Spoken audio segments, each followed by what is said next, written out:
Assalamualaikum warahmatullahi wabarakatuh. Apa kabar semuanya? Semoga selalu dalam keadaan baik-baik saja. Kali ini Firman Santoso akan berbagi sebuah cerita mengenai legenda asal-usul Gunung Bromo. Segera ambil posisi dan simak videonya hingga selesai.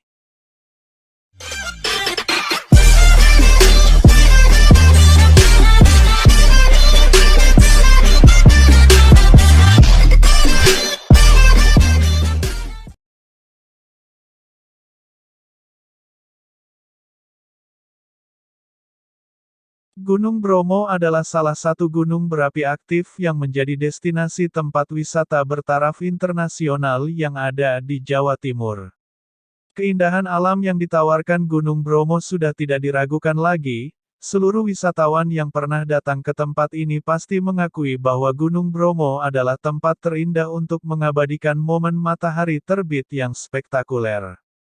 Namun di balik keindahan itu, apakah kalian tahu bahwa di tempat itu banyak cerita legenda Gunung Bromo yang dipercaya turun-temurun oleh masyarakat sekitarnya yang berkaitan erat dengan sejarah asal-usul suku Tengger yang menjadi penduduk asli di lereng Gunung Bromo.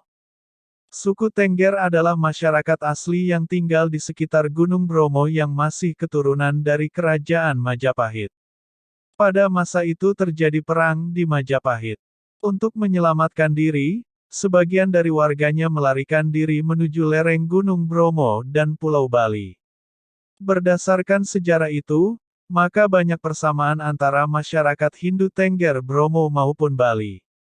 Nama suku Tengger sendiri diambil dari nama tokoh legenda Joko Seger dan Roro Anteng. Joko Seger adalah putra dari seorang Brahmana yang bijak, sedangkan Roro Anteng adalah putri bangsawan keturunan Majapahit yang dipercaya sebagai titisan dewa yang memiliki paras cantik jelita.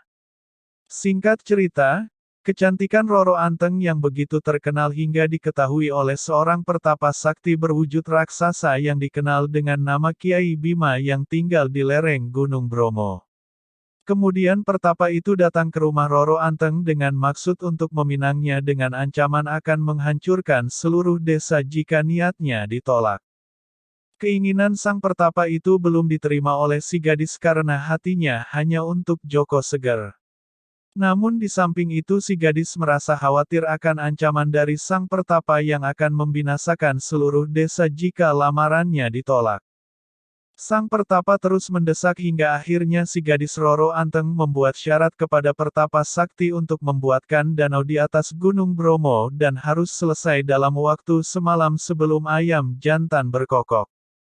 Kiai Bima sang pertapa yang sakti mandraguna itu pun tertawa karena permintaannya itu cukup mudah baginya, dan akhirnya diterimalah syarat itu dan langsung dikerjakan. Karena takut syarat itu berhasil, Roro Anteng bermaksud untuk menggagalkannya, yaitu dengan mengajak perempuan-perempuan di desanya menumbuk padi di atas lesung, sedangkan para lelakinya membakar jerami di ufuk timur agar ayam segera berkokok. Kiai Bima merasa kesal mendengar ayam berkokok karena menganggap gagal memenuhi syarat dan batal menikahi Roro Anteng, sehingga batok tempurung kelapa yang dia gunakan mengeruk tanah untuk membuat danau di atas gunung dilempar begitu saja hingga jatuh ke tanah dan jadilah Gunung Batok. Demikianlah cerita mengenai legenda asal-usul Gunung Bromo. Wassalamualaikum warahmatullahi wabarakatuh.